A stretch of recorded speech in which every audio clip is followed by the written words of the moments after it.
It's 2025. A lot of you are going to start trying to get in shape, lose weight, look fit.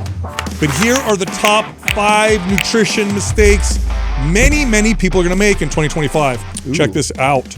Definitely, I don't even know which ones you're going to put on here, but fad diets has to be up there. I mean, always. Yeah. That's always one of them. I'll tell you what the first one is because it's kind of there. Okay. And it's actually...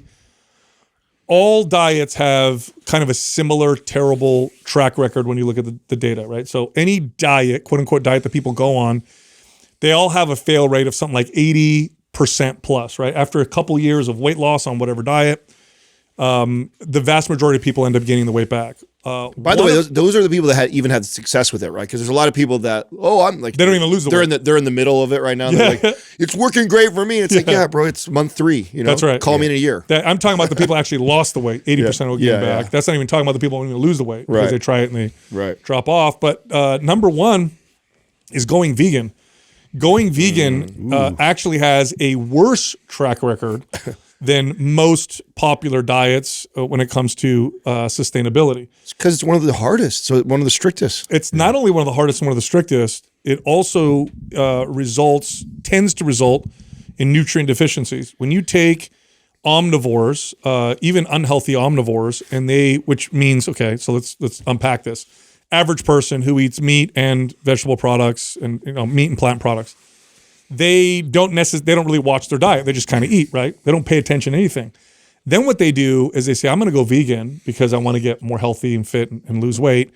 So then the only thing they pay attention to is cutting out all of the meat products. Right. Yeah. And what they did by doing that, huge macronutrient. That's it. What they did by doing that without realizing it is they actually took out the most nutrient dense foods that they had in their terrible diet. Yeah. So their diet was already bad, but they were at least eating some milk and some eggs, and they'd have the occasional burger or steak. Those meats are nutrient dense. So now that they cut them out, which of course, when we talk about this, they'll replace them with processed vegan foods, which are worse.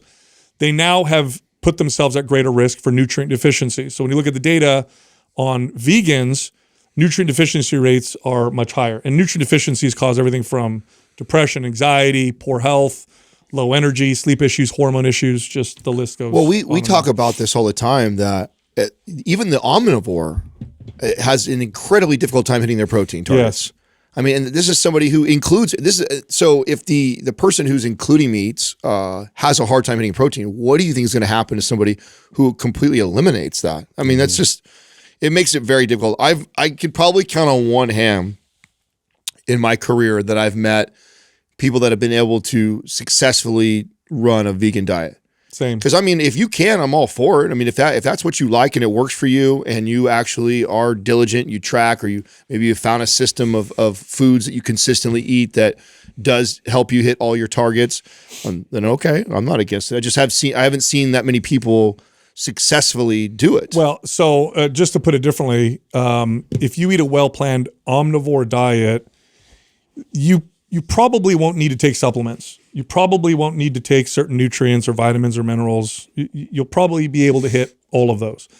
If you're going vegan, it's very hard to not have to supplement, even if it's well planned, because plant-based foods are devoid of certain nutrients that are very difficult to find unless you go with meats or fish or eggs or things that contain nutrients, again, that you don't necessarily find in plants. And nutrient deficiencies are no joke, right? So you can have a poor diet, but if you're lacking vitamin D, which is common, or iron, which is common, or one of the B vitamins, which is common, or you have no creatine in your diet, so your body's always synthesizing its own creatine, that can cause problems. All of those, magnesium is another one, all of those can be difficult to get, omega-3s. Those can be very difficult or impossible to get from plant sources. Now you're battling illness, chronic issues, and you're not realizing, like, why do I feel so crappy? So when you look at the data on vegans that are successful, it's the vegans that have a very strong moral driver for veganism. So they're not doing it to lose weight. They're doing it because they really care about animals. And so they're trying to figure this out. It's a bit of a religious sort of fervor behind it. And I think that's kind of the only way I could see somebody justifying it anymore. Like, do you think that the momentum and the hype around it has died off a bit? No, it's still increasing. Popular. Yeah, it's still popular. There's still this huge like. I guess I just haven't seen it in a while. They've wrapped it with the climate and the environment. They've wrapped it with moral. You're a more moral individual somehow. So yeah, you're still seeing it be a kind of a popular diet option that people jump to. But it's not a great option at all. And then here's Doug, the other side. Google that for me. What are the top 5 diets? Yeah. Let's see what they are. Do they even It's put gotta be veganism up there though? So that's the thing. When they do that, do they even list that as a diet someone will go on? Really? They don't list. Maybe not. You think they? What would you label that? They in? would. Of course, it's a diet. I know it is, but I wonder if they're included in some of those. Oh god, we can't trust Google. Go to DuckDuckGo and. I've got.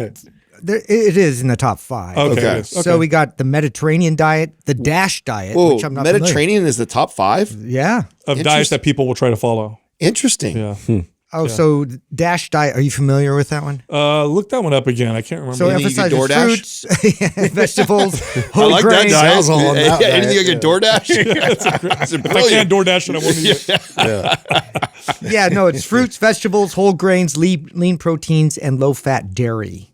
It sounds like a 1980s diet. It does. And then there's the MIND diet, which is a combination of the Mediterranean and the DASH Wait diet. a second. Where are you Googling this? I'm just getting- You're giving me DASH and the Mediterranean as top 5? Well, number 5 was vegan. Yeah, this must be a medical website. DASH was a diet. I know. Now I remember where it came from. That was one doctors used to recommend for a while for people.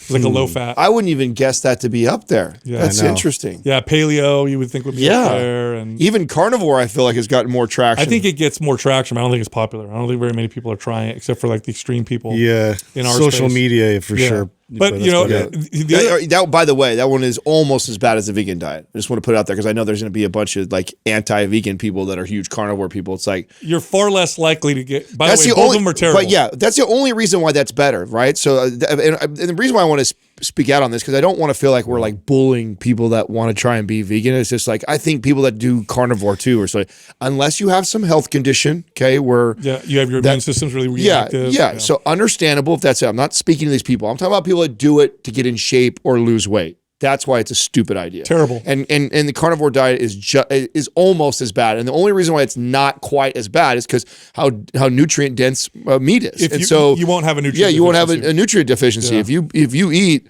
2 pounds of steak every day, you're going to cover your bases pretty good. Yep. Yeah. But boy, let me tell you how boring that gets. Not just boring, but no fiber. Fiber's got health benefits. I know the carnivores will say, "Oh, there's no health." No, there's real health benefits. Fibers, a lot of data supporting it, and it is definitely boring.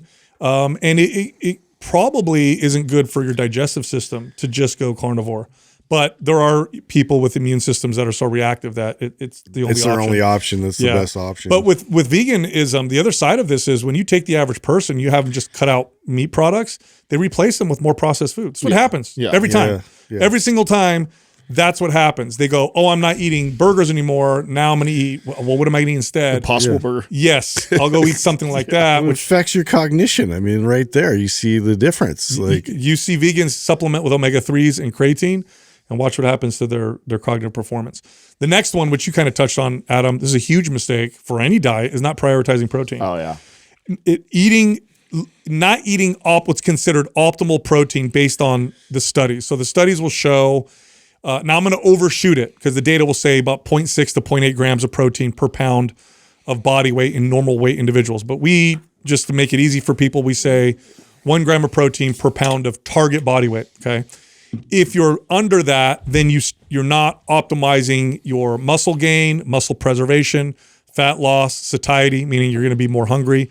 So it's just a big mistake. So regardless of what diet you're on, if you make it high protein, it will be more effective. If it's low protein, it will be less effective. You're more likely to lose muscle in a deficit, in a calorie deficit.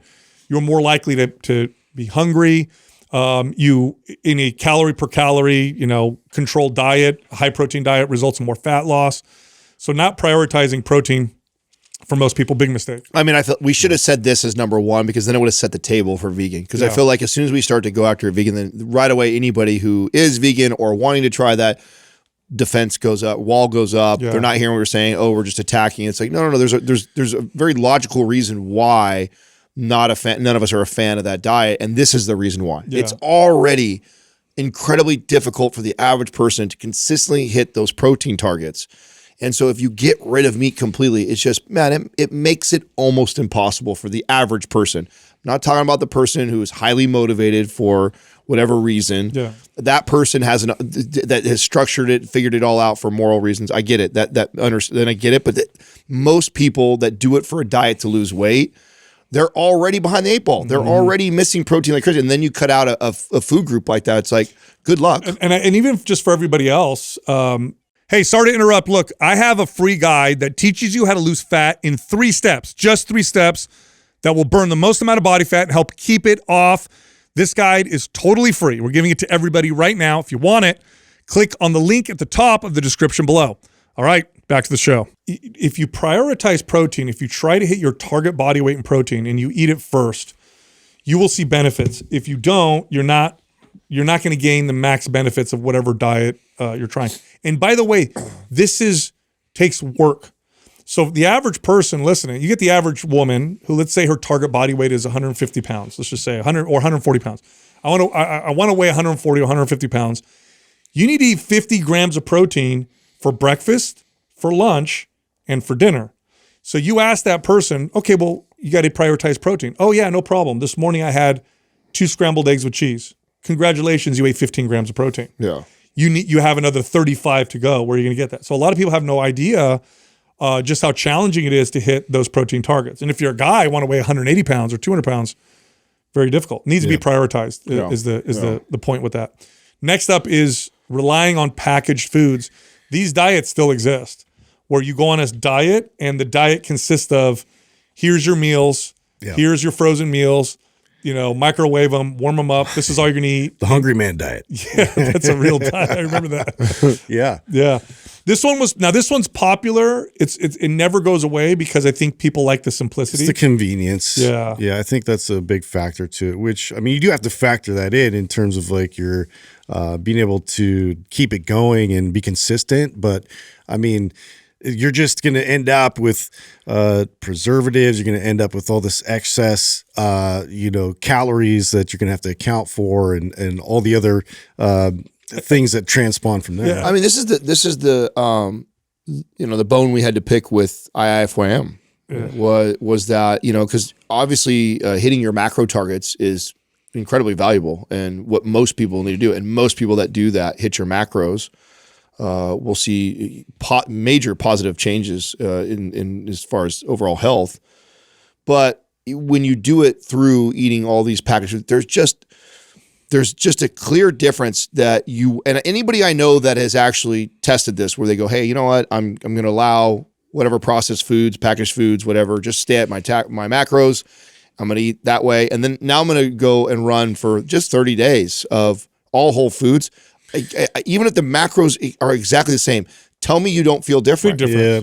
Tell me you don't feel different. The natural signals are blunted. It's like you're not receiving the same nutrient density, and your body just like it's not going to be satiated the same way. Like there's just a lot of differences. I wish I could articulate it better, right? I wish I could explain what is happening to the person, but it's a very clear difference. Because we don't fully 100% understand how our bodies utilize food. Yeah. Metabolism is really, really complex. But forget all that. What you guys all said was true. Erase all that. Let's just pretend it's exactly the same. Yeah. You're going to eat these packaged foods forever. Yeah. The second you go to off this diet, that's it. You're done. Yeah. How do you navigate? That's it. So I remember remember Jenny Craig when that was super popular and that was like a big thing. And I'd have clients, but I'm on the Jenny Craig diet. I'm like, what was that? Oh, I have my breakfast, my lunch, my dinner. It's these little packaged things and snacks. And that's all I eat. They go, well, what are you going to do when you go off of it? Oh, then I'm going to just try and maintain. Nobody maintained. Yeah. Nobody, because it was eat this food all the time, same stuff, then go off, gain all the weight back. Because I don't know how to navigate the world because I haven't learned anything. I haven't figured anything else. This is all just food that's prepared for me, that's packaged. It's got a terrible success rate. The fail rate on this is super high. Now, okay, so what's your take then on these food services that prepackage and make the meals for you? They're whole foods though, and they're just frozen and they're sent to you. healthier choice for you. Healthier choices. But to the point you're making, yes, you're still running that same thing. You will, because once you stop the service, you built a dependency. 100%. Look, it's like having a teenage kid at home who you make them breakfast, lunch, and dinner. And they're like, you know what? I'm going to just fend for myself. What do they end up eating? They don't know what to do. They don't know how to prepare anything. Yeah. Now, obviously, adults know how to do all that stuff. But if you don't know what your body needs, how to manage the world with the food that you're surrounded by, all that stuff, and you're just eating exactly these packaged foods and that's it, the second you go off, you've got a massive hurdle. It's already a big hurdle anyway, trying to lose weight and maintain it.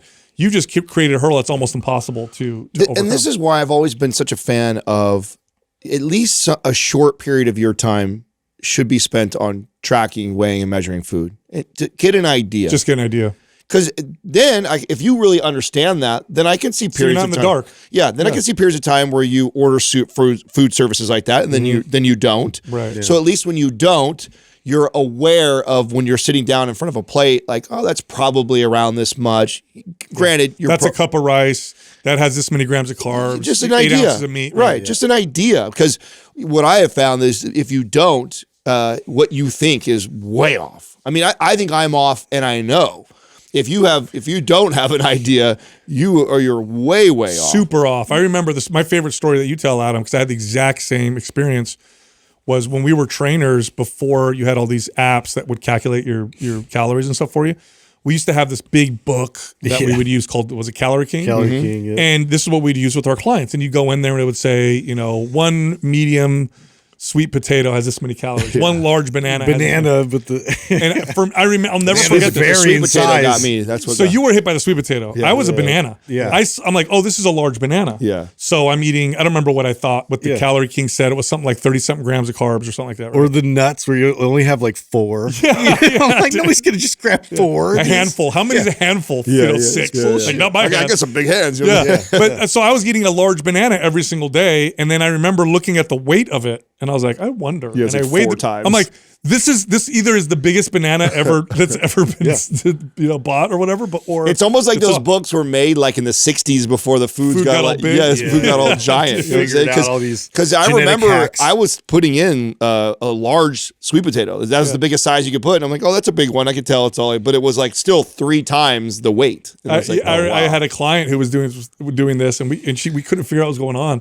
I said, well, how big are what are you eating every day? She's like, oh, about 6 ounces of chicken breast. I said, can you bring it next time? Can you bring it in so we can take a look? It was like a 10-ounce chicken breast. I'm like, oh, yeah, chickens are not what they used to be. Yeah, that's a big chicken. Next up is ignoring your digestion with your diet. This actually should be at the top. This is a high one, yeah. This should be at the top of the list of things you consider with your diet. If your diet is not giving you really good digestion, if it's causing inflammation, heartburn, constipation, gas, any kind of discomfort, it will influence your behaviors. It will make you have more cravings or less cravings. It will cause discomfort. It will cause inflammation. Your digestive system has such an impact on your behaviors that if you don't mind this, it can be very difficult to eat healthy. So common too, as a problem when people really subscribe to these like specific diets. Yes. Like, I'm trying so hard to follow. It's not working. I'm feeling all these effects, but they just think they could just, move right through that and it's all going to kind of settle and be fine as long as I get to my goal. And it's such a goal-driven mindset that I think people, they ignore these symptoms and these things that your body is trying to tell you, like, this isn't agreeing with me. Oh, I think everybody does. Yeah. I mean, the bodybuilding world is notorious big for this. time. Yeah. Admittedly, like even as a trainer, I mean, I just, for the longest time, just assumed that, like, this is just, phases everybody goes through. There's times in the week when you just got good days and bad days and never once. Diarrhea. I mean, like looking back now, I'm like, what an idiot. Like, but I'm like, what it opens my eyes to is just the clients are the same way too. Yes, I mean, they just assume that. And I tell you what, for 30 days, eat whole foods, eat clean, eat good, right? And what's amazing is after you do that, if you introduce a food that you're probably not supposed to eat, you'll know. It is very obvious. It is very obvious, especially when you've actually cleaned it out. Now, our bodies are adaptation machines. They are very, very sophisticated, and they are very good at adapting. So if you eat shit a lot, and maybe originally you had like really bad digestion, eventually the body gets better than what it would be. But Go clean the system out for 30 days, eat whole foods, and then reintroduce some of that shit that you think you were okay with. And it's quick to tell you. My favorite story on this was I remember as an early trainer, I had a client that when as a trainer, when you get a new client, one of the things they would do is list medications, and you're just required to do this when you work in a big box gym. And what we would look for as trainers were typically we were advised to look for blood pressure medications or beta blockers, because as a trainer, I need to know your heart rate's going to be affected, and or I need to be careful with your blood pressure if it gets too low or whatever. We don't want you to pass out, right? Yeah. But I remember this client listed their medications, and one of them was, I don't remember what it was. It was a heartburn medication. I think it was Prilosec or something like that. And they were taking it regularly. And I said, "How long have you been taking this?" Like, "Oh, I've been taking it for years. I just get heartburn." Anyway, months later, we're training, and we're going through their diet and cutting things out, and it turned out it was the morning bagel that they had every day for years that was causing heartburn. They got rid of the bagel, and the heartburn went away. But they were just medicating it the entire time, not realizing that this thing was causing inflammation, ups and downs with energy, all the things that come from digestive issues. I can't tell you how many times I've really disciplined myself to eat really clean in all whole foods in a short period of time, say 3 weeks to a month, and then learn something new about foods I was eating and justifying in my diet. I mean, still to this day, when I do it and I'll start to let things back and I go, oh, wow, my body really doesn't like that because it's been away for 30 days. I now reintroduce it and it doesn't agree with me. Yet I had told myself, oh yeah, no, it's fine. It's good. It's a health food. It's whatever justification. And I think this happens to everybody. I think we're all guilty of this, especially when it's a food we love. And it affects... And something you do all the time. It affects your cravings. It affects your energy, your sleep. It affects your ability to burn body fat and build muscle. Lastly, it's essentially, this is the biggest one, making a drastic change. When you're going from the way you're eating now to something that looks nothing like the way you're eating, the odds that you'll be able to maintain this past the point of motivation fading is zero. So it's January. Here's what you get in January. We know this. We've been working in the fitness space now for 2.5 decades. Everybody's motivated. Everybody is like, I'm ready to do this. And a lot of people make big changes when they're motivated. But that motivation fades because it's a feeling. No feeling sticks with you nobody's always motivated all the time. That's super, super, super rare. We know who those people are. They're the big producers of the world. All of us go through periods of motivation. I wish I could be motivated all the time. It doesn't work. So when that motivation goes away, all those drastic changes become impossible to maintain. The best approach is to make small changes, stick to those small changes until they feel like habits, until they feel like a part of your life, then make another change and stack on top of it. That is a sustainable approach. Adherence, man, I swear. It's one of the most important factors. In my career, like just with clients realizing, not too many huge changes, the small changes, because, it has to reflect like their daily life. It has to really look pretty similar, but we're just tweaking and we're modifying as we go because this is the long game. And I think that, we get our horse blinders on. We think we could just barrel through. And at the end, it's going to be different. And now I'm going to adopt all these new habits I just created for myself when in fact, that's a really hard ask. It's also, I think people don't understand how adaptation works, and they think that the more they do, the more results they're going to get right away. And it's just the body doesn't work that way. You think you change all these things and you're going to get more doing that. This is also how I tell my family and friends who ask like if I think their trainer is a good trainer or not. And I always go like, well, did they write you a diet? And if your trainer is if your trainer is writing your diet, then they're still green. We've gotten pushback. Even if you think they're good, they're not that good. Like a good trainer will refuse to write a diet. Because clients beg for it always. Still to this day, if anyone ever asks for help from me, tell me what to eat. Tell me what to eat. The write mindless me a diet. part, they want to just have that experience. And a veteran trainer will know how to navigate that and say like, you don't want me to. You don't want me to write you a diet because you'll fail. Everybody fails when you do that. Of course, I can write you something, and if you eat exactly like that for the next 2 months, maybe we see the results, but you for sure won't keep them on. We could give you the answers to the test, but that won't teach you how to do math. So if you're going to live the rest of your life trying to maintain this and do this, You got to know how to do it, and getting the answers doesn't give it. No, doesn't do it at all. And to make it sustainable and realistic, I want to look and assess what you're currently doing right now, and then trust me, there's going to be opportunity for me to improve it right away, and I'll look at it and go like, okay, great. And let's start here. Yeah, we're missing this. We're not getting enough of this. We're getting too much of that. It's like I'm not going to just throw the whole kitchen sink in. I'm going to go like, hey, let's go after this, or let's stop doing. It's funny. I know we all did this.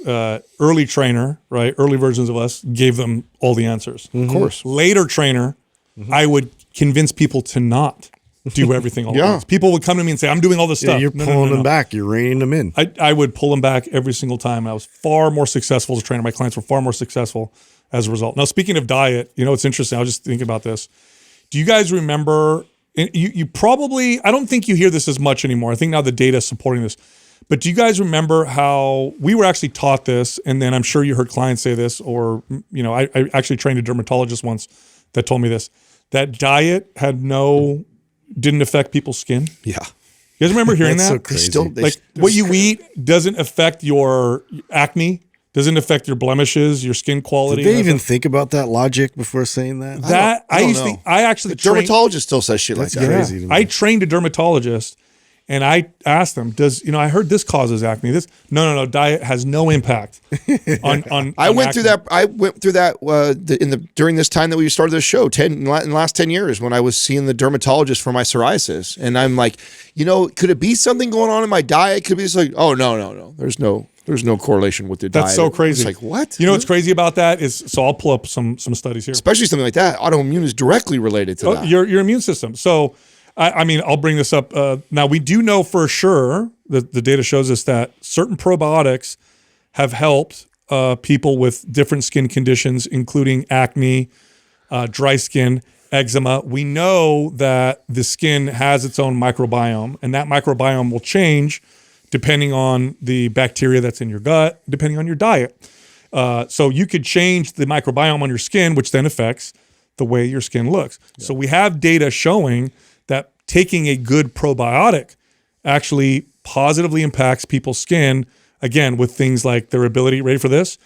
Probiotics might actually help with sun damage, helps skin with moisture, enhances hair quality, and may actually help reduce the risk of skin cancer. This is a probiotic. Wow. But now, does your diet affect your gut microbiome as well? Yes. Yeah. Also, but probiotics have a positive impact. It's interesting. We're kind of going through that right now with Everett, and I found out a new thing, a new fact. I guess because he looks a little anemic, like he's like very white and like more so than normal. I know, inherited it from me, but more so than normal. But he has been on this crazy growth spurt. And apparently, like, it could give you symptoms like you're anemic if you're on like this crazy like growth spurt. Really? Yeah. So we've been giving him probiotics, as to try and and also we're gonna do like a blood panel and test to see if he's deficient. He might be. So we'll check that out too. But I just didn't know that was also like could be a factor. How fast is he growing? I mean, dude, I don't know. I didn't measure, but like he looks like he grew like overnight, like another inch. They do. Yeah. They do that. That remember that one study? He stands above like his friends now. Yeah, that documentary was really good. Yeah, no Seed, our partner Seed, we have people that write in that say that it improved their skin.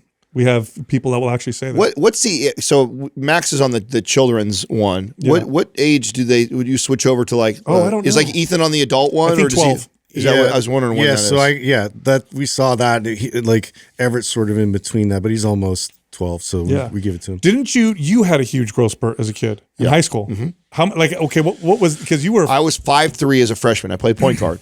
5'3"? 5'3". So you were tiny in high school? Yeah, no way. Wait, 5'3"? I could have swore my you were freshman year. Trip. My freshman year, I was 5'3" playing basketball. I was point guard. And then the next year to that, I grew a couple inches. So 5'5". Yeah, 5'5", 5'6". Still not tall. My junior summer, so after junior summer, going into my senior year, I sprouted all the way up to 6 foot.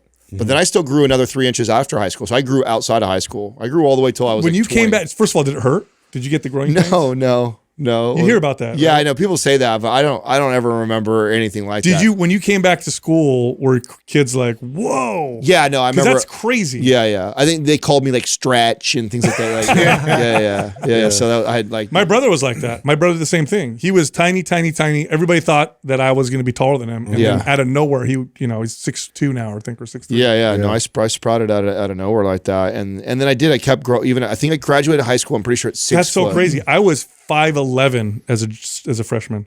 Oh wow. Yeah, I got tall. Quick. Wow. And then 5'11" is tall for a freshman. I was a tall ass kid, and then I got to 6 foot and it stopped. By the time I was a sophomore, I was 6 foot, and that was it. Yeah. I'm still waiting. Yeah, That's gonna get this growth spurt. I've been a late bloomer all my life. I wasn't. So you weren't a late bloomer at all. You were early then. Early, but I was like. Were you the skinny. kid? Were you one of those kids with like a mustache in like 5th and 6th grade? Oh, I had. I mean, Yeah, were you one of those dude, kids? I had armpit hair and everything. Oh wow, yeah. 8th See, grade, I didn't even get like armpit hair until I was like a freshman almost, dude. I was Oh late. no, I was in 7th grade. Yeah, I was a late. I actually have a junior high picture of myself 'Cause I remember- with a little bit of I mustache. had no mustache. I had everything else. I remember That's why I'm being rocking it now. embarrassed. I remember being embarrassed as a freshman boy, and that was still when it was popular to you wear a T-shirt under your jersey because you didn't want girls and other dudes to know that you didn't have a lot of armpit hair. So I was barely like sprouting. It was junior high for me, yeah. And so I remember wearing a T-shirt underneath my jersey, and I remember that's why. I remember that I was insecure about that I didn't have as much armpit hair as I No, I could literally have a junior high picture of me in 7th grade, and I'm trying to look all hard. Remember that? Remember that was the most cool, look tough. And I have like the little mustache going on or whatever. You did, didn't you? Yeah, I did, bro. I didn't grow it; it just was there. Justin, you said you put dirt. You said I under your did. lip I to make it put look- dirt. I wanted to have redneck. one, bro. Like half my friends had like little bits of stash. I had nothing. I just like peach fuzz. You know, the move is to use mascara, but I know that you would never do that. It's like, oh no way, I'll put I some didn't dirt. have I'll put some sisters, dirt bro. on. Like I didn't. I probably would have done Parents would have that. found it. Grease. We need to have a You should use talk. grease. I had a Going friend. back to the Daily Symbiotic, though, they say from 18 up. Oh, so it's 18. Yeah, Thanks, so the Doug, for clarifying. pediatric is from 3 to 17. So seed the adult one 18 and up. So Justin's Rest fucking is- his kids up. Yeah. Is what you're saying? I'm only giving them one Oh, instead there of you go. 2. It's fine. You're good. I had a friend in junior. He'll survive. I had a friend in let's see. I think he was a freshman. Full beard.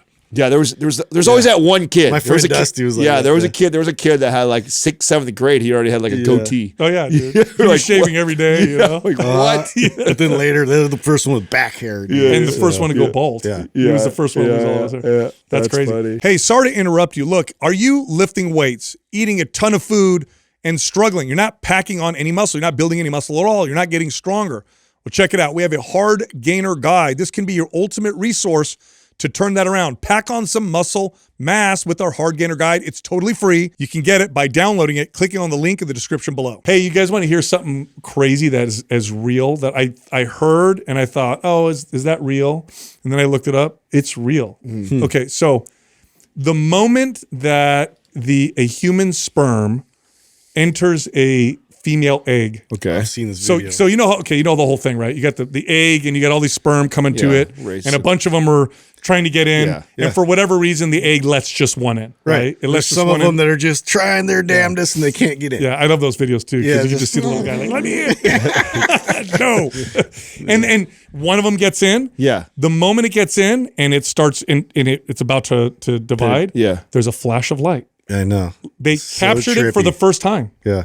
A real flash of light. They captured it. They've captured it, took a picture of it. The moment of life, it's like, psh, Yeah, I'm gonna bright pull, light. I'm gonna. What This a is the trip. this is the cool part about science right here is the fact that we've got technology that can actually prove and show this. Yes. Yeah. That's No, wild. I'm going to see if I can pull it up here. Yeah. Okay. So they actually, okay, for the first time ever, this was back in 2016.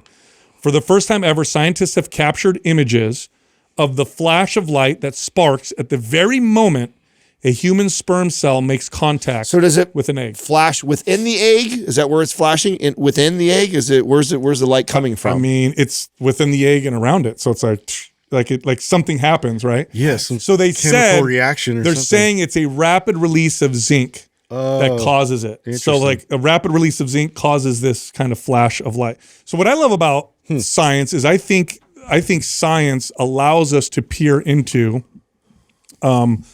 the design of God's work. I think we can look at, because there's an order to everything, right? So we can peer in perspective on the miracles and kind of see. And just because we can explain it doesn't make it any less miraculous. Like, oh, it's zinc. Well, what do you think? It was just magic? Yeah. There's obviously something happening. Right. But I do think that it's fascinating that the moment that egg gets fertilized, that it makes light. It creates light. Yeah. How crazy is that? Oh, there it is, right there. Yeah. Oh, that's a cool image over there. Isn't that cool? The second one, you can tell. Yeah, I heard about this, and then I was like, but have they seen it for real, or is this just what they say? Yeah. And sure enough, they have it. Isn't that cool? Yeah, it's super cool. I love that kind of stuff. Well, what's even crazier is like you hear people that try and tell stories of like they were like when they were born and they saw some bright light or some shit like that. Do some people remember that? Yes, dude. You hear people say stuff like that, dude. Can I just tell you something now? I would hate to remember that. I would hate coming out of your mom. No. It'd be claustrophobic forever. No. I wouldn't be able to look at my mom in the eyes. What's the science that proves or supports why most of us only remember so far back? Like, why is it? It's almost like almost everybody's around 4 or 5, right? Yeah. Like that's typically the age. Almost anybody I ever talked to that can recall their furthest memory back. Well, and are those memories still there? We just have sort of like deprioritized them and created other space. I've looked this up. It shouldn't be that because we have so much room already, right? Yeah. It's not like we're running out of space. So I've looked this up, right? So when you start to develop language, you start to remember things based off of words and language. And so you form memories based off of your understanding of communication in the world. But that doesn't mean you don't remember. Your body remembers feelings, remembers events. So this is why that's why trauma. Correct. People that don't even realize they have trauma. That's right. Yeah, like an infant that's born under traumatic. I tell this story all the time. Tends to have issues later. I tell this story about my childhood with my siblings and us. We have a 10 and 12 year gap, and yet we all grew up in the same kind of crazy house. They don't remember it because their body does. Well, because my stepdad and my mom were divorced by the time they were like 5 and 7. So by the time like really memory stuff starts for them, they had already divorced. But let me tell you, years 0 to 5 was crazy in our house for them. Like I know it was. It was loud and not good and unhealthy. But to them, they think our parents had an okay relationship. But yet then you have my sister and I who are 10 years older who were like clearly like, oh no, it wasn't good. You know what I'm saying? But we were old enough to discern that this is not good behavior. This is bad. And so her and I have this like at least had the awareness. Yeah, we had enough awareness so that we're repulsed by that type of behavior. My sister Cassie, who's only a year younger than me, I mean, we're like, I've told stories before where I was like, if a girl like raised her voice at me, I'd be like, out. Like, that's it. Like, I'm not working through this because I was so repulsed by that type of behavior. She's like that. Now, then the younger ones, they don't have that. In fact, they're drawn a bit to it because I think that normalized it for them. Even though they don't remember it, they heard it and were around it and stuff like that, and they just probably believe this is normalcy to them, even though they don't have a lot of memories to it. So I think that they have this trauma that they don't even realize they have trauma about because it was before they can remember. Yeah, that's the theory, because your body does remember. Your body, your feelings, your central nervous system. You just can't articulate it. You don't have the same awareness. It's there. It's just there. Yeah. So you hear like when you talk to people who like if you start to talk about adopting, where you're like, I'm thinking about adopting a child. You talk to people who have adopted children who, let's say, were 1 year old, but they came from a really traumatic household or something like that. They'll tell you like, oh, it's going to be work, even though from 1 on they're with you and you're a stable home and loving. From 0 to 1, whatever they experienced is still with them, even though they can't remember it. Yeah. Type of deal. Yeah. Well, God, imagine how difficult that is to work through that trauma when you don't even realize you have it. Yeah. How difficult that has to be. It's like I already think it's hard. With you, It's hard enough to know that you have patterns, behaviors, and things that you've carried, and you're like, I need to work on that. It's like a bad behavior, or a bad thing of mine, right? And so you're actively working on it. How difficult it must be when you've got a lot of this stuff that's buried so deep, you're not even cognizant or aware that you've got it, yet it's steering the ship. Yeah. Wow. It's a lot of people like that. It is. It's a lot of people. I found a study on exercise and its effect on mortality. It's actually one of the best studies that we've seen in a long time. I'll pull it up here. Before you go into that study, yes. because we were talking about behaviors and trauma and stuff like that, I think is a good time to talk about what Rock Recovery is doing. Oh, good point. Yeah. I mean, we're sitting here talking about that stuff like that, and I think partnering up with them has been so cool. So they're a rehab facility, good friends of ours. They do a phenomenal job. And what they did, we had them on the podcast. We had the gentleman that kind of run things over there. Tom. And they're really, really good people. Just really, really great guys. You got to check out that episode. And what they did afterwards is they wanted to give a scholarship to one of our listeners, 60-day scholarship. It's valued at like $60,000. This is $60,000. Those places are expensive. They are. You go stay there. They take care of you the whole deal, help you become sober. And they gave one away. The gentleman going through it, we've been in contact with doing exceptional. They decided to continue doing this. Mm-hmm. So every other month they're going to give away. So what's cool what they're doing is obviously if you have you or a family or a friend or someone you want to enter for, so you can do this for somebody else, right? So maybe you're trying to get a family member involved. Yeah, you can enter them in. You can enter in, and everybody who enters, they're actually doing a free consultation for them. So even just regardless, they're contacting everybody, doing whatever they can, because they've been able to, at least some people that didn't win it, they've been able to point them in a direction or give them some sort of help and support. And so anybody and everybody that enters to at least win, they're trying to help one way or another, and then at least one person will actually win the scholarship, and that's valued at $60,000. So, and you go, it's rockrecoverycenter.com/mind pump, and you enter in. You'll get a consult regardless. Sorry, I didn't want to interrupt, but I mean, that was like we were sitting there talking about like trauma, like how many people that are addicted to stuff many times are battling with life, which that's the type of stuff they get into in that. 100%. Yeah, totally. All right, back to the study. So this was a large study, and it was done over years and years and years. I'll pull up the data. They looked at a group that they followed a group between 1970 and 1991. So they controlled for everything, right? Diet, lifestyle. All they wanted to see was how much did being fit reduce your mortality? 47%, almost 50%. Wow. So just being fit. So you could be healthy everywhere else, you could whatever, or none of those things. But if you're fit, you will cut your mortality risk by almost 50%. Explain what they're measuring right there. Like your fitness level, your ability to run on a treadmill, your strength, just being fit. Not body fat, not weight, nothing. Just being fit. Performance wise. So if you're overweight, you're for whatever reason, your mortality risk is here.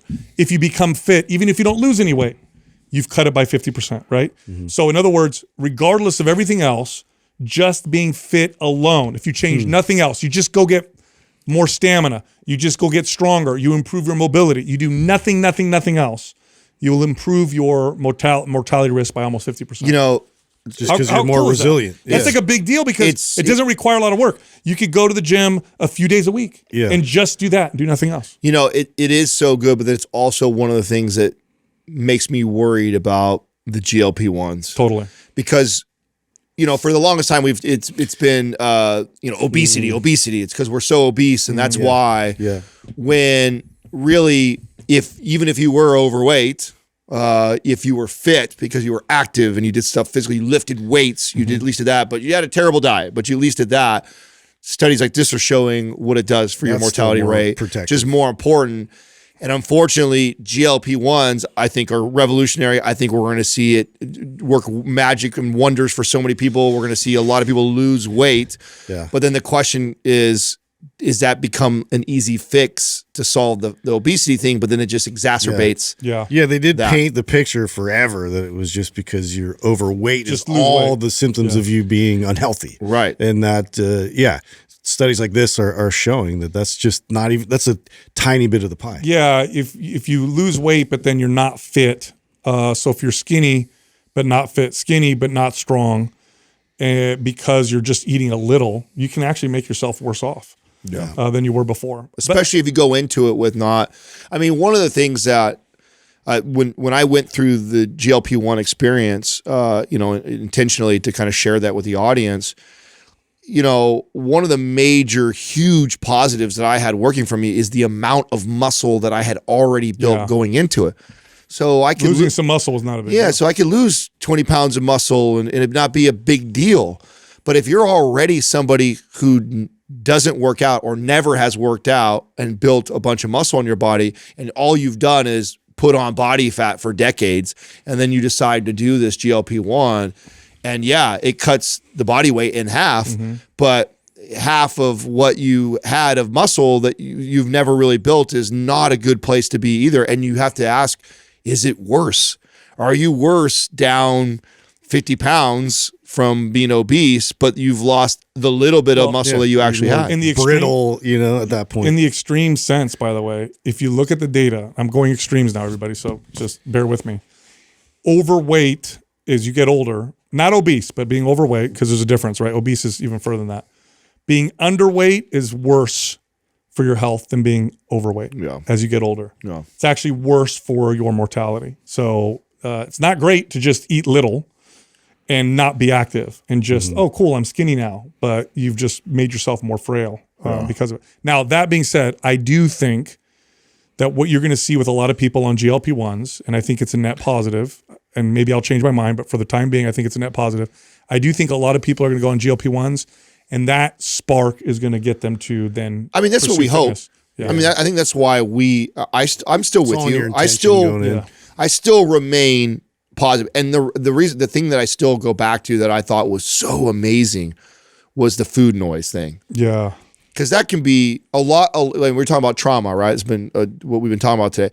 A lot of people medicate with food. Totally. A lot of people that didn't Most people who medicate do it with food. Right. And so if you have trauma, you medicate, even if you don't, but you medicate with food, it's easy to justify because it's fuel and you need it. And so you could go years and decades of feeding this addiction, not realizing what an addiction is until you did something like this. And then that kind of opens your eyes of like, oh, wow. And that to me, that is so, whether you stick with it and keep going forever, becoming aware is such a powerful thing. Have you guys seen on social media the new trend? They're calling it the new Ozempic.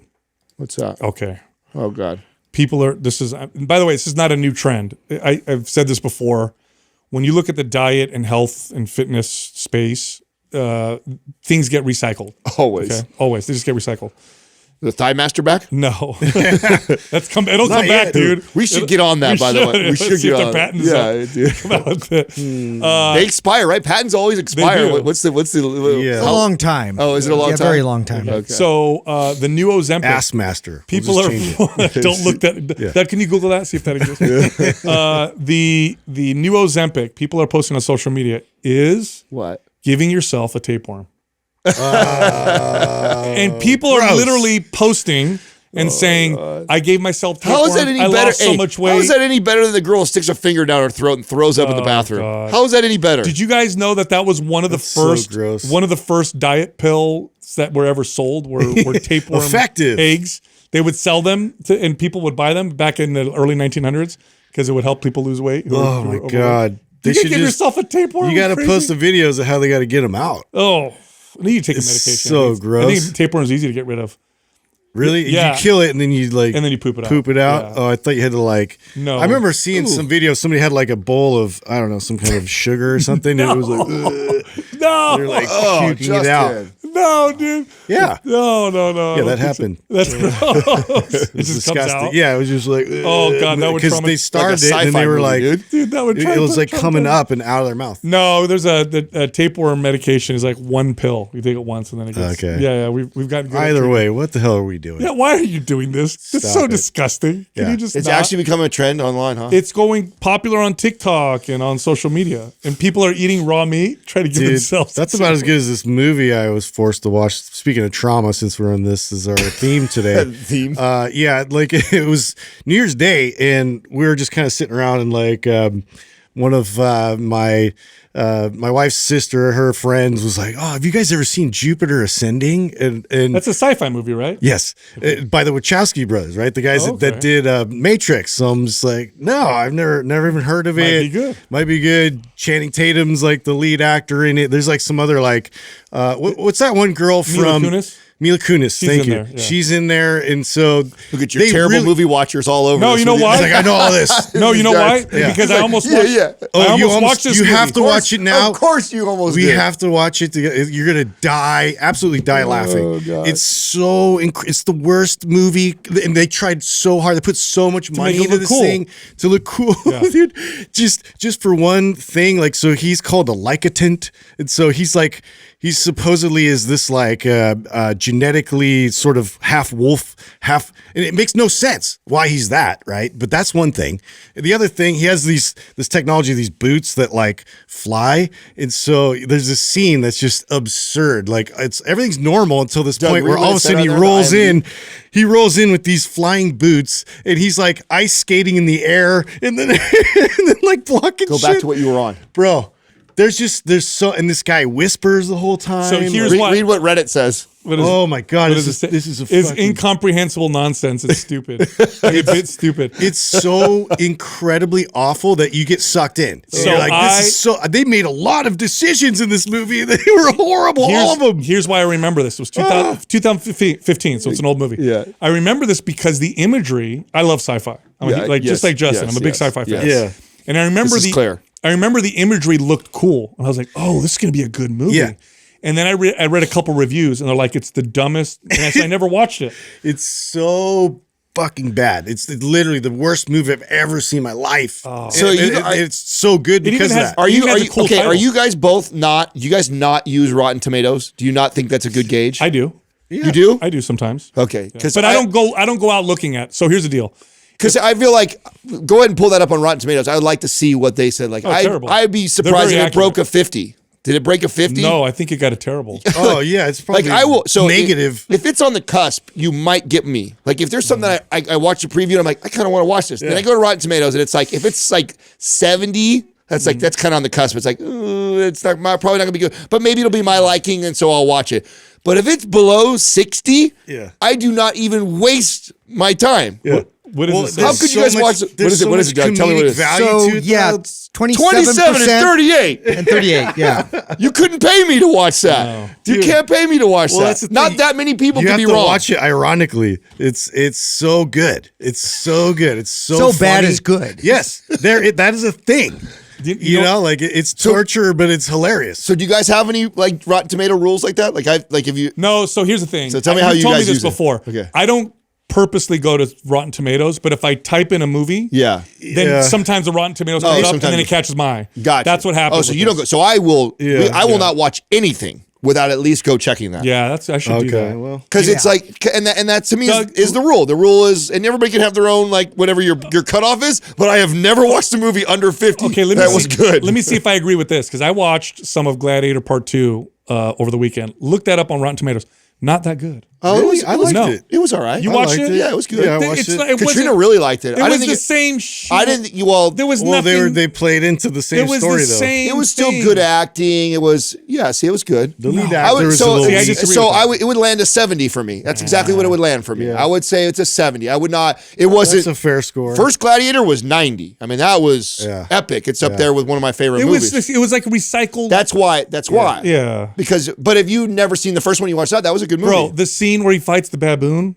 Come on. I know In the that very that was beginning? dumb. Yeah. What are you doing? Well, yeah, and it's like super. I mean, I think that's an accurate reading. 71 is what I would have. I would have given. CGI'd out. What did they give the first one? Oh wow, it 80 deserved and better 87. than Yeah. yeah, no, dude. The first one was amazing. It was amazing. It was a great Yeah. movie. Yeah, I would give the first one a 90. So you go. That's pretty You solid though. so But yeah, that's- what's your yeah. score that you will watch a movie? So I will consider it at 70, as low as 70, if it's something I already want. Like if I watch the preview, I'm like, oh, I want to watch this, and then I go check Rotten Tomatoes, and it's like 70. I'm like, Okay, I'll so watch it. 70's kind of the 70. Yeah, that's the cutoff. Okay. I won't even entertain it if it's below that, no matter what. But if I'm like iffy and it's below, normally anything below 80, Katrina and I'm like, let's look for something else. We can find something over 80. What's a crappy movie that you like but you know is crappy? Do you have Oh, one? yeah, I watched something not that long ago that actually has had a pretty bad scoring, but I thought was like, like movies that are like your taste, like we all like a Napoleon Dynamite probably got a low score. No way. look at- Audience Oh, probably yeah, gave that yeah, a high yeah, score. yeah, That's a look- cult score. classic. Yeah, but it's a cult classic. That's why it's called a cult classic, because a cult of people like it, but not everybody likes it. Go look at Napoleon. Tell me what it pulls up. Yeah, let's see. But I mean, that's an example. I could be wrong as far, but that So let's type see of if it's over 70. Oh, that's 72. So I mean, I think it's almost everything I watched will be 70 or more. So it's hard to find. But there's been something I've watched before that it was, but I know that, like, I know there's certain types of movies that I like that are like, okay, this is my taste, but I know it's probably not going to get a very good score. Here's something else I'll tell you is obviously the people that are in charge of stuff tend to lean liberal. Right. And so if it's like a strong conservative movie, like I can feel it's a strong conservative movie. Well, then you'll probably see the critics with a low score, but the audience with a high score. Yes. Okay. Yeah. And so that'll get me to watch something still. Like I'm like, oh, I know I got. You know what I started watching was that dating show you said, Later Dater. Oh, is that good? Yeah, it is. I got Katrina's mom to watch it. Yeah. She loves it too. It's so good. It's actually pretty good. It's good. Okay, so what's your take on like why is it better than the other ones? Did you remember what I said? Because it's real. Because it is real, right? Yeah, and because you can tell they're all they don't care. They're not trying to get Instagram or social media famous. They like really want to find love, and so it's there's that one dude that used to be a jumper in the military, fit black dude, and a friend of his that comes over that he has a daughter with, but they're just friends. Yeah, why don't they date?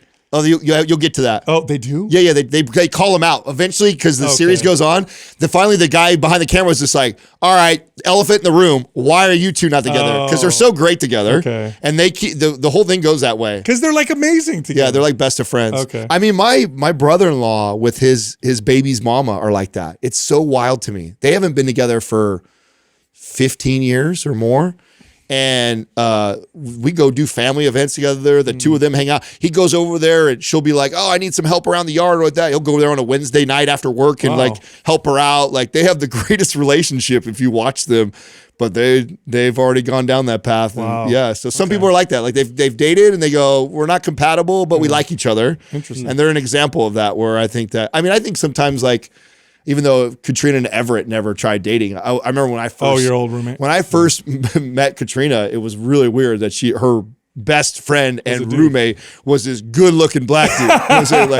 And Everett's he's a fit, good-looking dude. He's fit, he's good-looking, he can cook. My boy's got game. You know what I'm saying? Yeah. And here's my girl living with him. Like, that's my best friend. I'm like, oh yeah, you're a best friend. He said, I bet he's your best friend. But they really are. They go all the way back to like elementary school, and they grew up in the same. That's rare though. It is rare, and it took a while. And once you get to know him, you know. Oh yeah, once I got to know Everett and stuff like that, and how Katrina's kind of like the boys like that, and so it was definitely a friendship, and we all are the best of friends to this day. But I remember when I first like found that out, and you expect when a girl says, "Oh, my friend," you're like, you're not going to see this good-looking black dude walk in who's like he's all fit. Oh yeah, Everett's ripped abs. He's got you know what I'm saying. He can cook. He's like really good looking. He's got a mouthpiece on him. It's like oh yeah, okay. Luckily, I'm like a secure dude, so I was more like oh, okay, sure. Like I thought for sure after we've been together for a while. I was gonna get a story. Like, oh yeah, well we tried dating, but no, they never once did that or anything like that. But I think because they were like literally elementary, like little kids. Yeah, like literally, I think 5 years old. They go back to. That's awesome. Yeah, super funny. LMNT is an electrolyte powder you put in your water. No artificial sweeteners, no sugar, and it has the right amount of sodium. Most electrolyte powders are too low in sodium to make a difference. This one is great. It's the best one. It will reduce muscle cramps, improve cognitive function. It's especially valuable to those of you that don't eat heavily processed foods and those of you that are on low-carb diets. I love them. I get better pumps in the gym when I drink a packet of LMNT before my workout and during my workout. Go check them out. Go to drinklmnt.com/mindpump. And on that link, you'll get a free sample pack with any drink mix purchase. All right, back to the show. Our next caller is Jen from Delaware. Hey, Jen. How can we help you? How you doing? How's it going? Hi. I'm so happy to be on. I'm going to try and summarize my question a little bit. First off, thank you so much for having a sustainable lifestyle of fitness focus instead of extreme nonsense. And been listening for about 3 years and have lost about 100 pounds in the last 3 years. And just like have I don't know, like most elder millennial women, I've got all the stuff, all the baggage.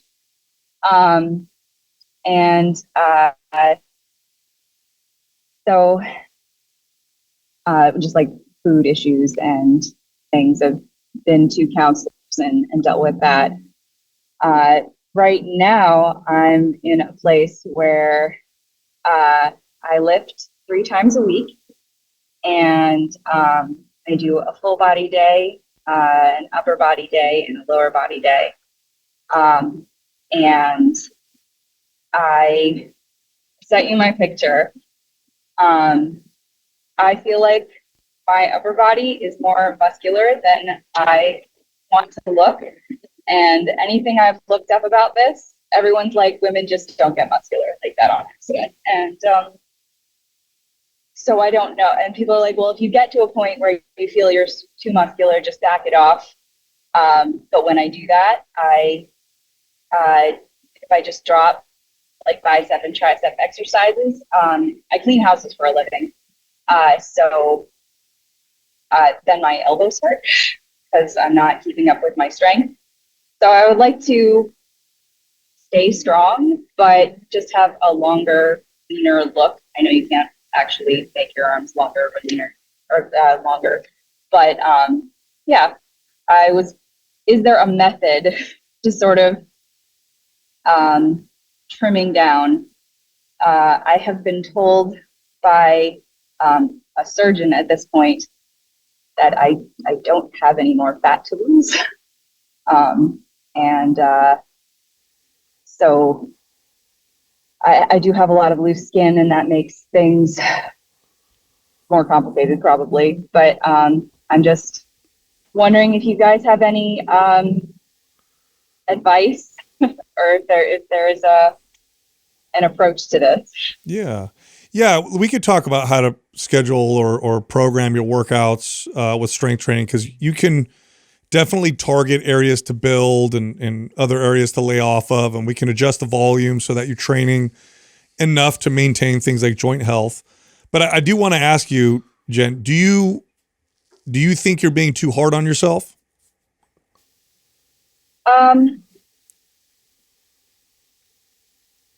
I don't know.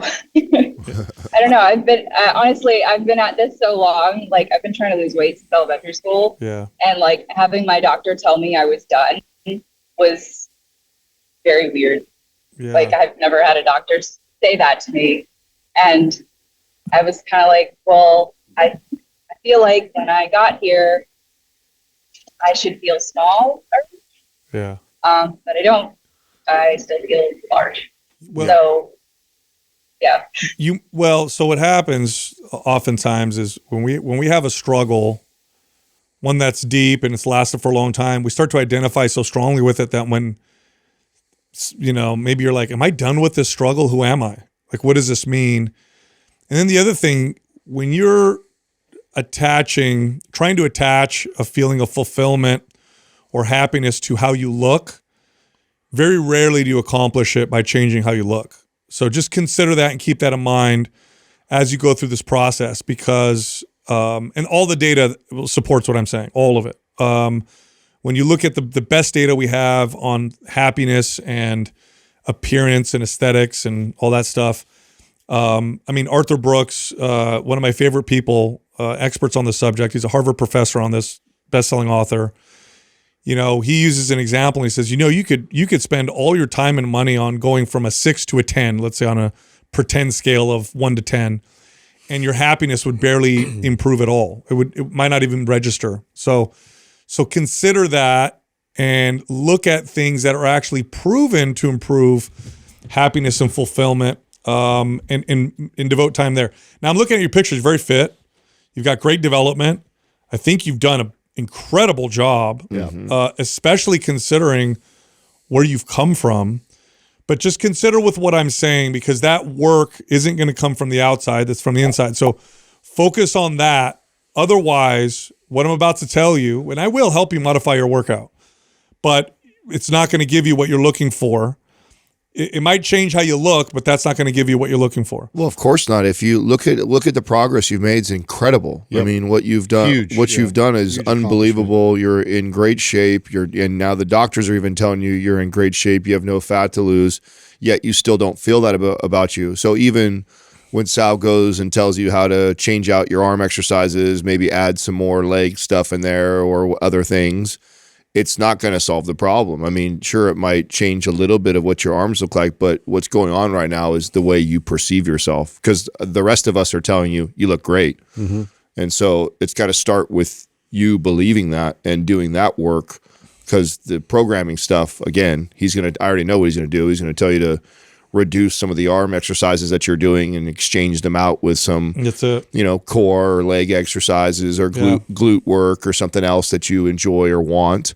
Mm-hmm. And it'll definitely change a little bit. You'll see a little bit difference on your arms. We'll scale down a tiny bit. You'll see more development in the lower body. But you probably won't perceive yourself that way. And the reason why I think I can say that confidently is because I'm looking at how great you already look, and you don't perceive yourself that way. So this is not a programming issue. Yeah. So I guess objectively, programming wise, you could literally do 1 or 2 sets per upper body part just to maintain health and fitness. You won't lose strength. You'll have good mobility. And then you can just add that extra volume to your lower body. And then you'll see a little bit more development in the lower body. So in other words, the total volume per week isn't going to change, but it's going to move from upper to lower. So I wouldn't avoid upper body exercises for the reasons you said. You don't want to start developing imbalances. So 1 or 2 exercises per upper body exercise is enough. It's totally enough to maintain that health. And then you move the rest of the lower body. But again, I'm going to tell you this. Per week? Yeah, that's it. That would be per week. And then again, like you've been chasing, something for so long and you got there. And the reason why it doesn't feel like it is because it's not there. It's not there. What you're looking for isn't there. It's somewhere else. So there are places and areas that the data will show you that do give people that feeling that you're looking for. One of them is accepting yourself radically. And then it's also charity, helping others, teaching others, learning things, spiritual practices. They just show just a tremendous return for time invested. And so that's where I would say spend your time, because if you try to look for that fulfillment from exercise, you're not going to get it. And I'm talking from somebody who understands this better than anybody. It is a bottomless pit, and you will continue to chase it no matter what you look like. It's always no matter what, you're always going to chase it. And it sucks. And it sucks even worse when you get there. So that's what happened to you. It's like the doctor's like, it almost would have been better for you not to get there, because then you have something to like chase, right? But now doctor's like, yeah, you're lean. You're like, oh crap, like what do I do now? So keep that in mind. And if you hire a coach and work with somebody who knows how to work with this, not the workout part, but rather the feeling around it. I think that'll be valuable for you. Jen, do you see anybody right now? Have you done anything like that? I have seen therapists many times, and I'm not seeing anyone currently. I'm part of like a group coaching kind of group, and I don't know, they just kind of congratulate me for being jacked. And I'm like, but that's not the look I want. Jen, have you ever thought about, because you clean houses for a living, you said? Mm-hmm. Have you ever thought about coaching other people through fitness and health? I have. I haven't done any like training or anything. I was actually looking at like grad programs. So I have an undergraduate in psychology, and was looking into maybe going back and helping people with eating disorders. You know what, Jen? I've been through so much. You know what, Jen? I think if you did some be amazing. Like a fitness certification, and you just started coaching people for free, don't even make money, just take a few clients, someone like you, somebody who was going through it like you did, and you just help them, I think that would give you so much more perspective. It would make you feel it would really help you a lot by helping someone else, and do it for free. I'm sure you have some friends or people who are like struggling. Like, look, I can help you. I went through it, and I'm not going to charge you anything because I'm inexperienced. But let me just help you out. I bet you that'll give you so much more fulfillment than chasing this aesthetic goal that you have. Mm-hmm. Okay. Yeah, I can look into that. I've never signed up for like the certificates or anything like that. Well, Adam and I teach webinars to trainers and coaches. Some of them I think will be valuable to you. It's at trainerwebinar.com. They're free. Attend those. We have a free forum for trainers too, right? Yep. Yeah. Mm-hmm. Go on Facebook. What's the name of the one on Facebook, Doug? Mind Pump Trainers. Oh boy, I never remember the name of that. Okay, thing. we're going to send you the name of it. There's a free Facebook group for trainers and coaches, and just go on there and just hear what they're saying or whatever. And if you, I'm sure you probably know someone in your life that's probably would be like, yeah, I'd love for you to help me. Do it for free. I think that would be really valuable to you. I think you would find a lot of fulfillment in that. What you're looking for right now with trying to change your body, you'll probably find by helping someone else through that process. I'm open to that. Cool. Let's do that. Yeah. I hope to see you in the webinar. I think you'll like it, Jen. And Yes. if you're even considering being a trainer, they will be valuable to you. Totally. And by the way, it's Personal Trainer Growth Secrets powered by Mind Pump. All right. Personal Trainer Growth Secrets. That's on Facebook. And if you go on there, tag us so we can welcome you in.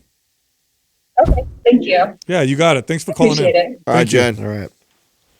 That's tough, but I think Well, the answer doesn't lie in programming. That's no, why. Yeah. no, of course not. Yep. She's made the progress that she's made is profound. And but what she's looking for is not in fitness progress. By the way, this is unbelievably common. Yeah. Super The common. reason why it doesn't seem as common maybe to the average person is because most people don't ever reach the goal. And so it's so they think it's there. Or they don't Yeah. report it. That's right, because they never get to this yeah, point. so that's why I'm not happy. Yeah. So it's just like, oh, I haven't got there. And it's just this broken wheel that they keep trying to get on, right? And she's actually reached it enough to a point where doctors are saying, you have no fat to lose.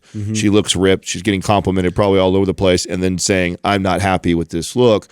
Whereas I bet you if she had a picture of that when she was 100 pounds different. And Oh my God, I know what I'll feel like when I get there. I'll feel amazing. That's right. But now that she's there, it's will be forever elusive and fleeting. You'll never get it. And this is what happens to a lot of people who are out of shape and unhealthy. By the way, this is true for so many. I have a friend, I think we know him in common, who had this belief about making a certain amount of money. And he accomplished it and ended up on drugs because he got there and he's like, this is not what I thought it would be. Well, you see this too, just chasing the next competitions consistently. You always have to try to sign up for something to be able to find that purpose. That's right. Instead of finding it from within. Our next caller is Jay from Ohio. What's up, Jay? what's going on, Jay? How can we help you? What's going on? What's going on, fellas? First of all, as everybody says, thank you guys for the content. Amazing.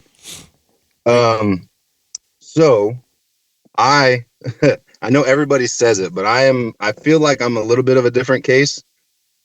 So when I was younger, I was like 400 pounds. And when it was like 19 years old, saw a Beachbody commercial for P90X, which is funny because you guys just released the episode with one of the Beachbody people, Yeah. Charlene. Yeah. Shalene. Yep.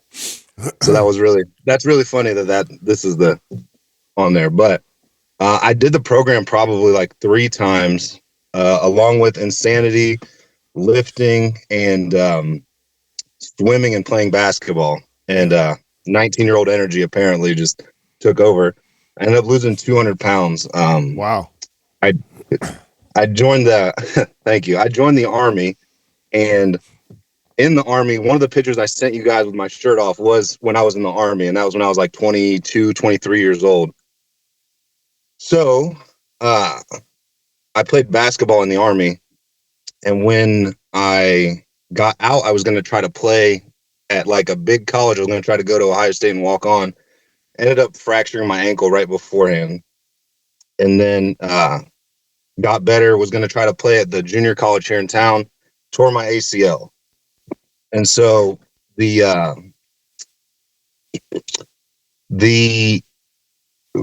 VA took a very long time to get me the surgery. And so I had gained a ton of weight. I know now that I'm an emotional eater. Like I stress eat.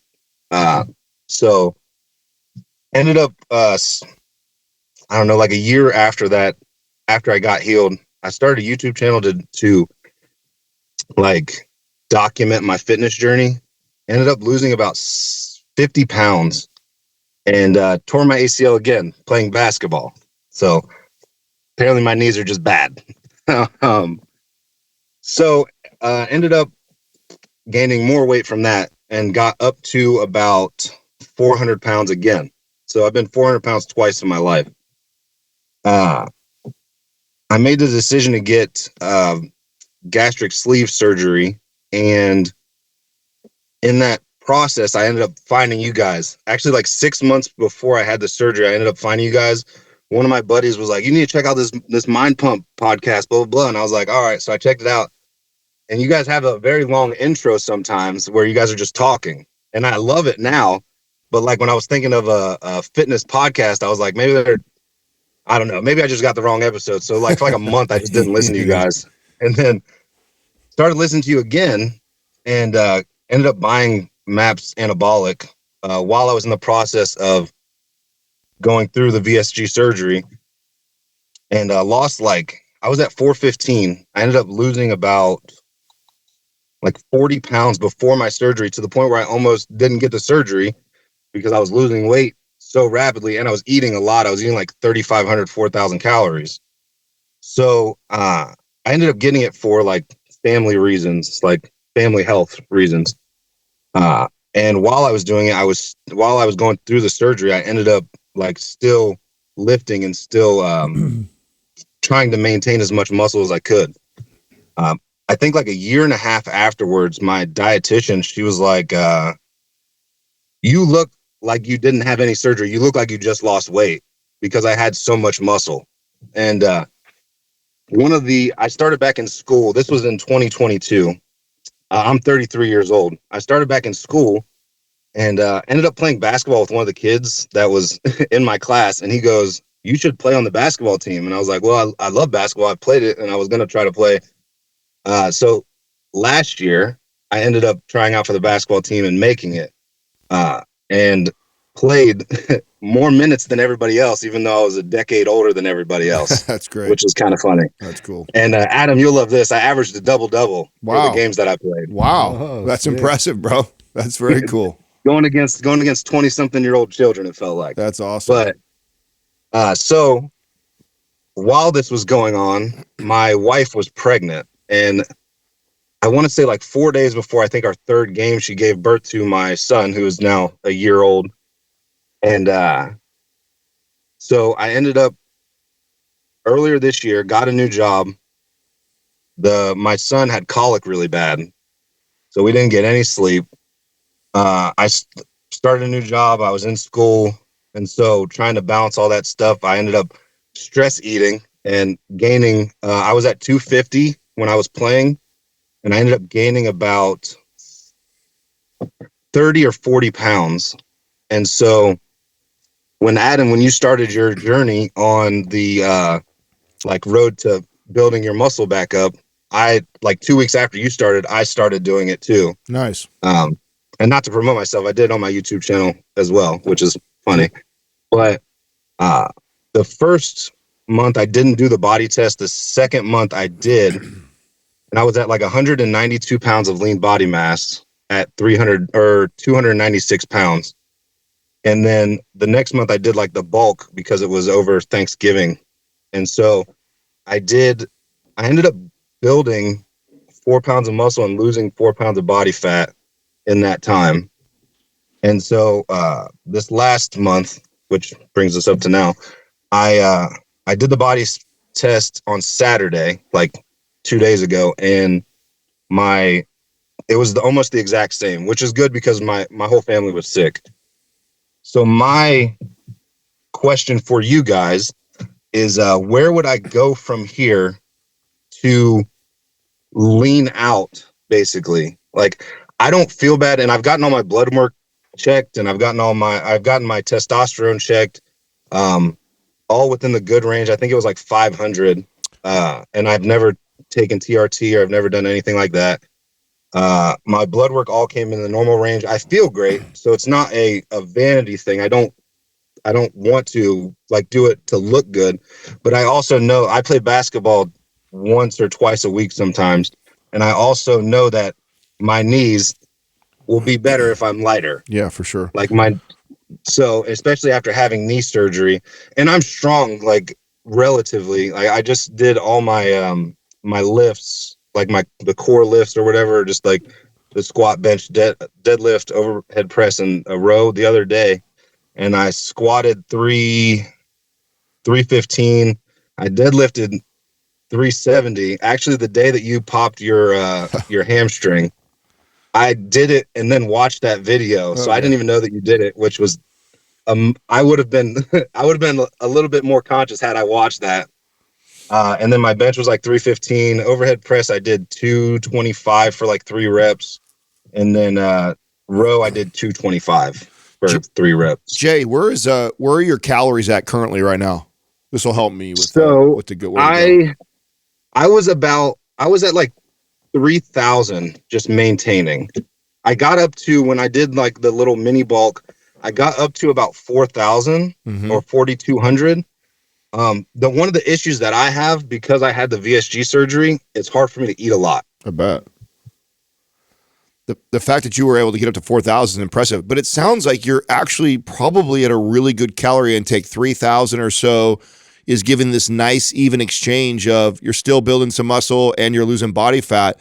It sounds like you're kind of in that Goldilocks zone. And so what I would do is, push up 400 or 500 calories, cut back 400 or 500 calories, and toggle between a mini cut, mini bulk, and kind of hover around where you're at, because you're in this. You could technically stay right where you're at and just continue this progress of building some muscle, losing some body fat every month too. But if you want to accelerate a little bit in one direction, I would just say, run a slight surplus bulk for a couple of weeks, then go back to a cut. Very similar to what I did in the series, and you're watching that. Yeah. So, for sure. It was amazing. I would follow a very similar protocol. I agree with that. I don't think you should do anything extreme. I think that's what's gotten you in trouble in the past. So slow and steady, mini cut, mini bulk. The thing I would focus on would be your workout programming because of your injury history. I think unilateral training and correctional exercise 100%. Should be staples for you. The new MAPS Performance would be great for me. MAPS 15 Performance would be a great program for you. Too. MAPS Symmetry would be another great program for you. Your tendency to tear ACL, I think you might have some hip or ankle mobility issues. That's typically where it comes from. Yeah, absolutely. I do. I actually watch Squat University a lot.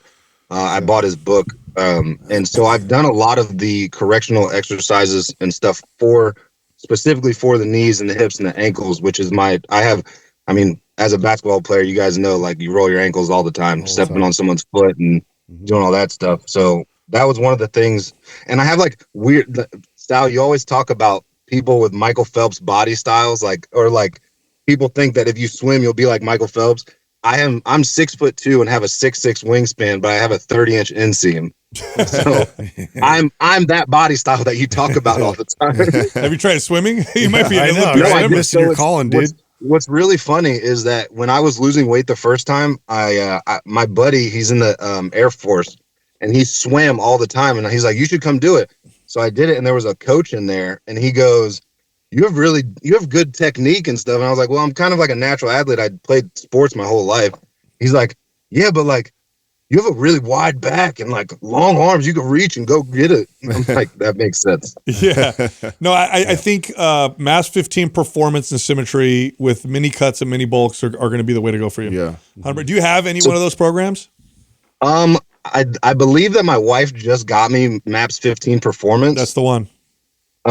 Perfect. And that's what I do rotate. I was doing MAPS Performance, the like original one, this last like month. I was on the second month of it. Nice. So that's good. The first month is where I was doing the MAPS 15 for the like just in general, because I have a home gym. That's good. I like 15 Performance for you because you're still playing basketball and because you have a child. You have a 1-year-old. Yeah. So I think you should live there for most of the time. Yeah, and I think, Jay, you're going to see, I think the fact that you're the last 2 months in a row, you've had this kind of even exchange of fat loss and muscle building. Yep. That tells me you're in a really good place calorie-wise. Don't do anything extreme. And so I wouldn't go any extreme direction, north or south of that. And then I love what Sal's saying with MAPS. I think you should reduce the volume of training in MAPS 15 performance, which will be perfect for you, especially if you're going to keep playing basketball. If you're not going to play basketball and you're going to scale back on that, then maybe go to a performance or symmetry, a full program like that. But I think MAPS 15, you're gonna keep cruising along just like you are. You'll see nice, consistent progress. Do you guys think that with doing the mini bulks and mini cuts, do you think that I'll be able to maintain the same amount of muscle and just drop the body fat? That's what I'm like I said, that's the idea. That's the idea. That's the idea. I mean, the way you're going, that there's a good chance. If you go extreme with a cut, then that'll be difficult. Exactly. That's where you start to sacrifice that. That's why where you're at is actually a really nice place, because it tells me that you're feeding your body enough calories. It's still in a surplus sometimes because it builds muscle.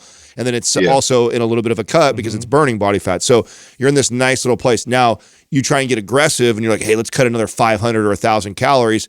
You might lose a little bit more fat, but you also might lose some muscle along the way too.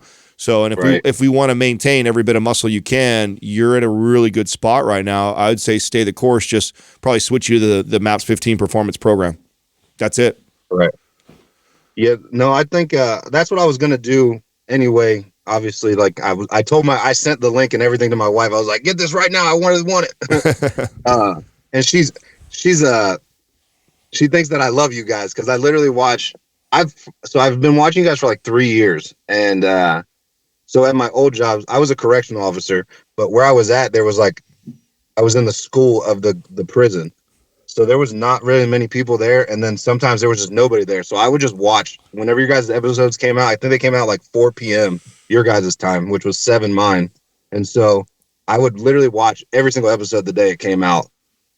And then sometimes I'd watch multiple episodes. So I'm probably like 1,000 or 1,500 deep in your guys' episodes. That's crazy, bro. That's great. That's incredible. You can love us. That's all right. Yeah, it's all right. I mean, you ever on the West?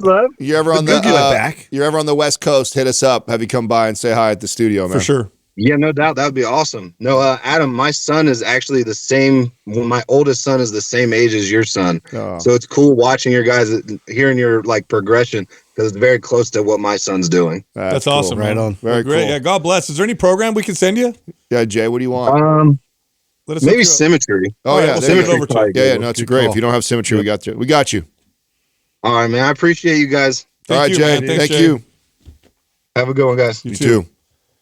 Yeah, for people listening right now, repeated ACL injuries often come from the ankle and the hip. Often. Yeah. In fact, you see this, if you look at the data on female athletes, their rate of ACL tears are something like 2 or 3 times that of a male athlete. And it's the hip. It's the hip angle. Yep, and you compound or exacerbate that with carrying additional weight and or a bunch of extra muscle that's not trained in the performance, right? So that was like, all of my injuries are coming like crazy, not just because of the ankle and hip stuff, but in addition to that, I was carrying 30 pounds more muscle. And hyper-responsive muscle that's not like, balanced. Exactly. Yeah. And so him leaning out will definitely help that, him continuing to address. And not going extreme. Going extreme is what's going to cause all the problems. He's on, great pace. He's on the right pace to stay there. Also, the January special is here.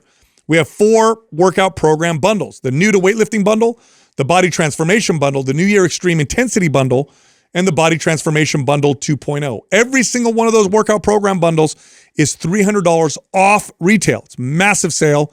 If you're interested, go to mapsjanuary.com. All right, back to the show. This segment of the podcast is brought to you by trainerwebinar.com. This is where Adam and I get on and teach trainers how to build more successful businesses and become more effective with their clients. They're free seminars, trainerwebinar.com. First caller is Leslie from Missouri. What's up, Leslie? How you doing, Leslie? Hi. Hello. How can we help you? Okay, so I'm kind of just going to read my question that I sent in so I don't go on a tangent, if that's okay with you guys. Please. Okay, so just background information. I'm 26 currently. I do have a long past of struggling with like eating disorders, body dysmorphic disorder. I've done all the diets. I have done all the TikTok workouts. And I have definitely overtrained since I was like 16 probably. So last year I actually did hire a coach and I spent a year with him. And when I was with them, I gained like a ton of strength, but I also gained 30 pounds, but I wasn't a bulk. Just to make that known, I wasn't a bulk, but it was very hard mentally on me. And, I think they helped me a lot, but I don't think the programming was the best for me. And I wasn't allowed to really do any cardio. I asked if like walking like on an incline would be okay, and they didn't really want me to do that because that wasn't the goal. The goal was to bulk and to gain weight and strength. So presently I run all Mind Pump programs because I've always had the best results using your programs. But with that being said, some days I kind of feel like I didn't do enough. So my question is lifting, like just my lifting workout, is that okay? Or do I need to like throw in cardio? Yeah, great question. And it depends on what we're trying to accomplish. And the context matters a lot too, Leslie. Right. So I'm going to go back a little bit. You had struggled with eating disorders, body dysmorphia, overtraining. What was this towards the anorexia bulimia side, or was it the other kind of dysmorphia where you feel like you're not big enough? I'm assuming it's more towards you were always trying to get smaller. Yeah. Okay, because it's the most common one, especially with young women. So with that, understanding your tendency, I can see why your coach told you to avoid extra activity or extra exercise. Now, under most circumstances, if I'm just looking at like a generic, or it's a generic question, the average person, the perfect routine incorporates strength training, some cardiovascular training, some mobility, flexibility type training, all those things have benefit. But because of your background, it sounds like that might be a slippery slope. Now, and even if you had not told me that, I would have kind of guessed that, because you said two things here that are contradictory. You said, I'm running Mind Pump programs that give me the best results, and then I feel like I'm not doing enough. Right. And so the question is, enough for what? Is it for results, or is it because you simply feel like you can do more, or you need to do more, or you need to be in more pain, or there needs to be more activity? That's the question. So what do you mean I'm not doing enough? Does it just feel like you need more, you have more time on your hands? What do you mean by that? I think that has to do more with like my past issues. Yeah. Just like I feel like I didn't do enough. Like it's not that my workouts aren't hard enough. It's just like in my brain, I'm like, oh, I need to get up and I need to go do something else. Yeah. I think someone like you, the struggle, at least right now, is going to be not doing too much.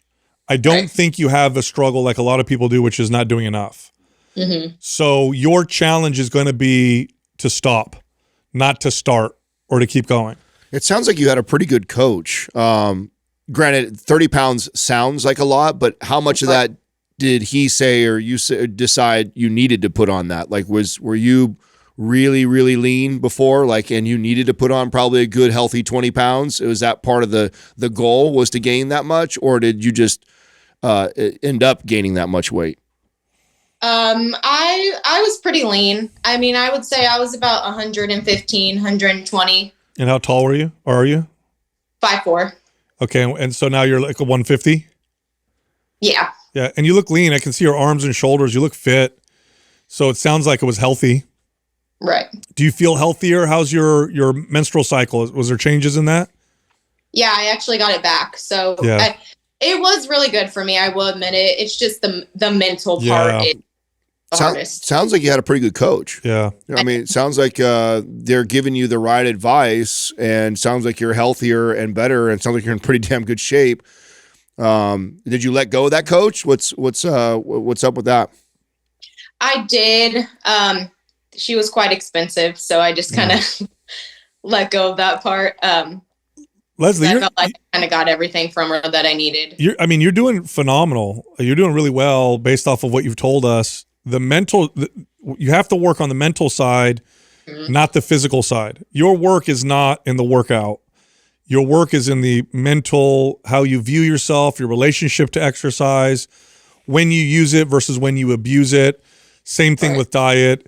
That's going to be the challenge, and that's where you need to put your focus, not the workout. Focusing on the workout itself isn't going to solve this issue for you and can lead you astray. I would, if you were to hire somebody else to work with, I would hire with somebody that works on that.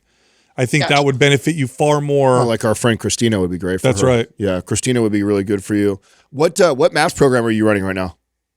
I just got done with Muscle Mommy, so I'm running Anabolic right now. Excellent. Okay. Yeah, those are great programs. Excellent. Yeah, those are great choices. Yeah, and you're young too. You're so young. I'm so glad you did this at your age. A lot of women don't figure this out till much later, but this is going to be a struggle for a little while for you. Yeah. Yeah. I mean, I'm 45. I still struggle with this sometimes. So, are you in our forum, Leslie?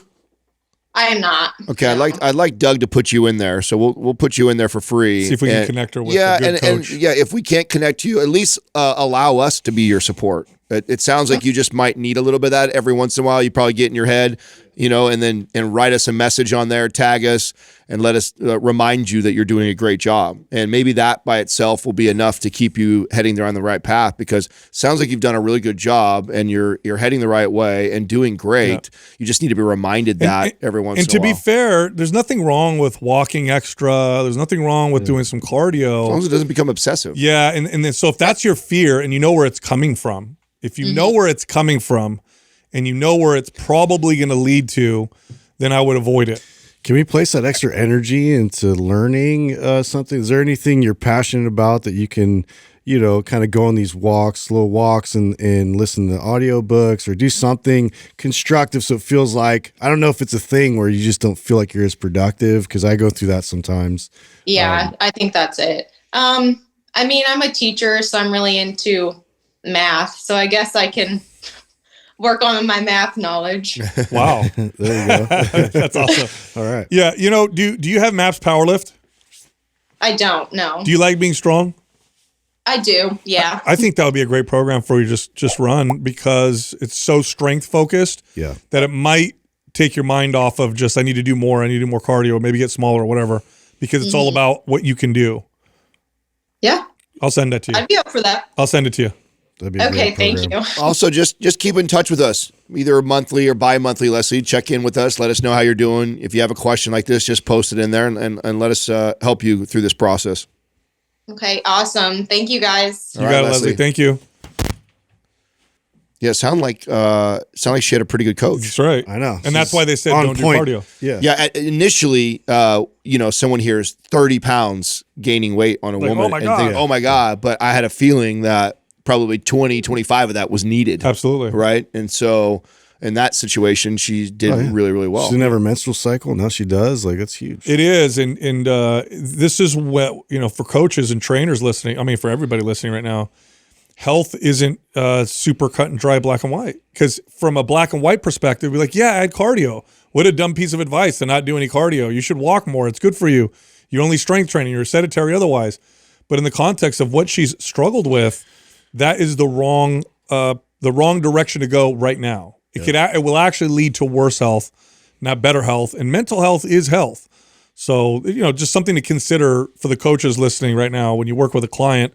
When you advise people to do things and when you advise people to not do things, you have to take the entire picture into consideration. All right, I know you liked that episode. If you did, check this one out. 30% body fat. For men, this is way too high. This is actually a bit high for women as well. So in today's episode, we're talking about how you can go from 30 to 10. What is 10% body fat? This is when you have a visible six-pack. Can you go from 30 to 10%? Yes, it's possible, but not if you guess along the way. So we're going to talk about how you can do that in today's episode. Now, there's a huge range, right, of like body types. Yes. Some people can run a little bit heavier or a little bit higher body.